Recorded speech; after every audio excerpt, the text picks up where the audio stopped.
फैसला कर लिया है कि हमने ये असेंबलियों से केपी और अपनी पंजाब की असेंबलियों से इनको डिसॉल्व करना है और इलेक्शंस पे जाना है। हमने सिर्फ इनको पीडीएम वाले लोगों को इनको एक पैगाम दिया, अब 66% पाकिस्तान में जब इलेक्शन होगा तो जो फेडरल गवर्नमेंट है वो तो उसका तो काम करना खत्म हो जाएगा।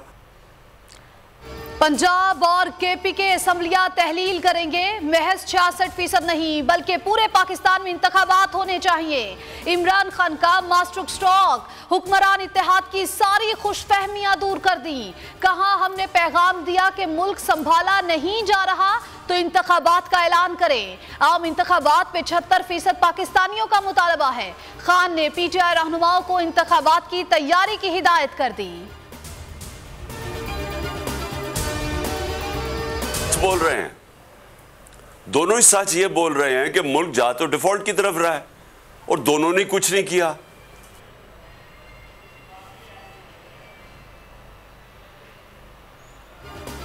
मुल्क डिफॉल्ट के करीब है। आलमी रेटिंग एजेंसीज मुसलसल खबरदार कर रही हैं।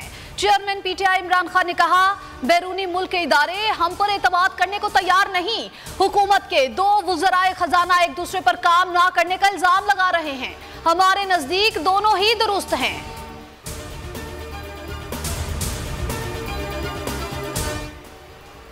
ये भी कोई इसकी कोई मिसाल है कि इस पाकिस्तान का नंबर 1 इन्वेस्टिगेटिव जर्नलिस्ट और सबको पता है कि वो सबसे क्रेडिबल बाज़मीर आदमी, मुहिब्बे वतन पाकिस्तानी, सारों को पता है, इसलिए लोग उसको इतना पसंद करते थे। बड़ा ज़रूरी है कि आपने आज़म स्वाति के लिए प्रोटेस्ट करना है।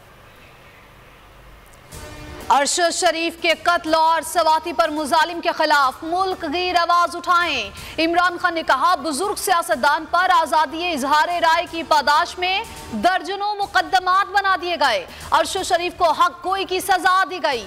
आज किसी ने आवाज नहीं उठाई तो ये वक्त किसी और पर भी आ सकता है।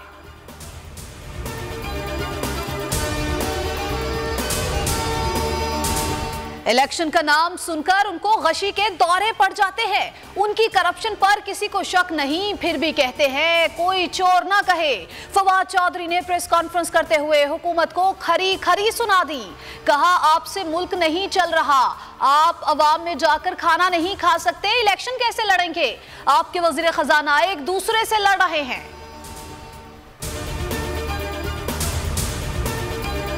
मुल्क में 15 दिनों के अंदर असेंबलियां टूटते देख रहा हूं। शेख रशीद ने बोल न्यूज से खुसूसी गुफ्तगू करते हुए कहा कि 90 दिनों में आम इंतखाबात हो जाएंगे। मुज़ाकरात के लिए हुकूमत आए या ना आए फर्क नहीं पड़ता। अकेला इमरान खान फैसला कुन और मकबूलियत की बुलंदी पर है।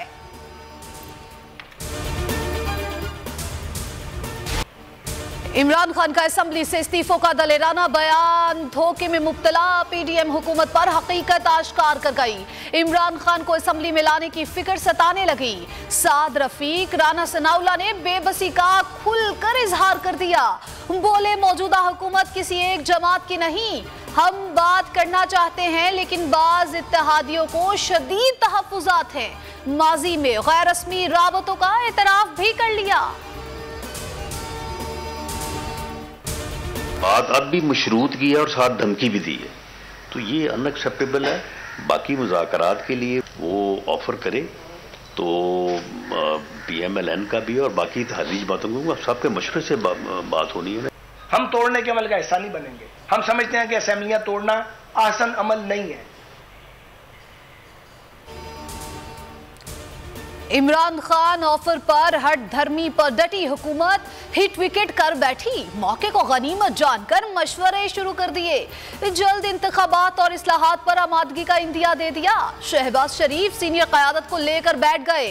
राना सनाउल्लाह ने भी तस्लीम कर लिया। हुकूमत ऑपोजिशन एक गाड़ी के पहिए होते हैं, हिज़्ब इख्तलाफ के बगैर आगे नहीं बढ़ सकते।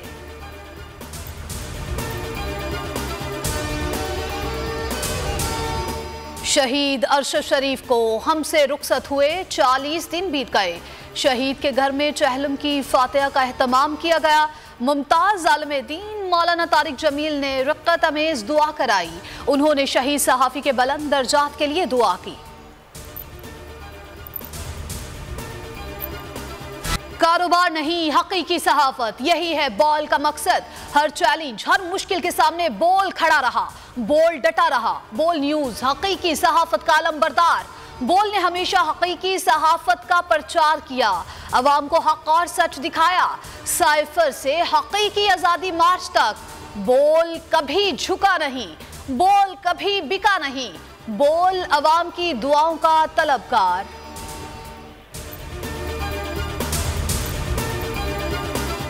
आजाद कश्मीर बल्दियाती इंतखाबात का दूसरा मरहला। पूंछ डिवीजन के 4 अजला बाग, हवेली, रावलाकोट और सिंधोती में पोलिंग का वक्त खत्म हो गया।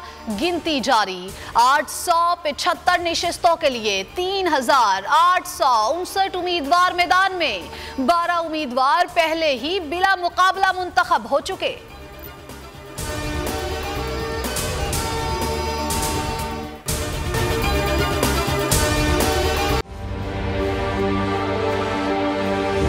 ये तो उनकी वालदा से इंशाल्लाह कराएंगे।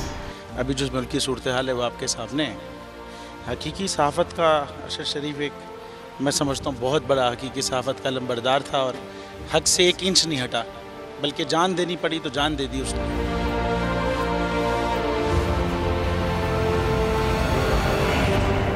तो ये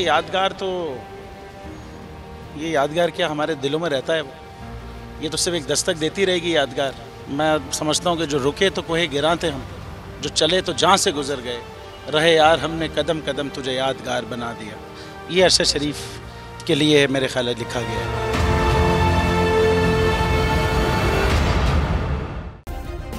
सब्सक्राइब करें और बेल दबाएं ताकि कोई खबर रह न जाए। सब्सक्राइब करें और बेल दबाएं ताकि कोई खबर रह न जाए।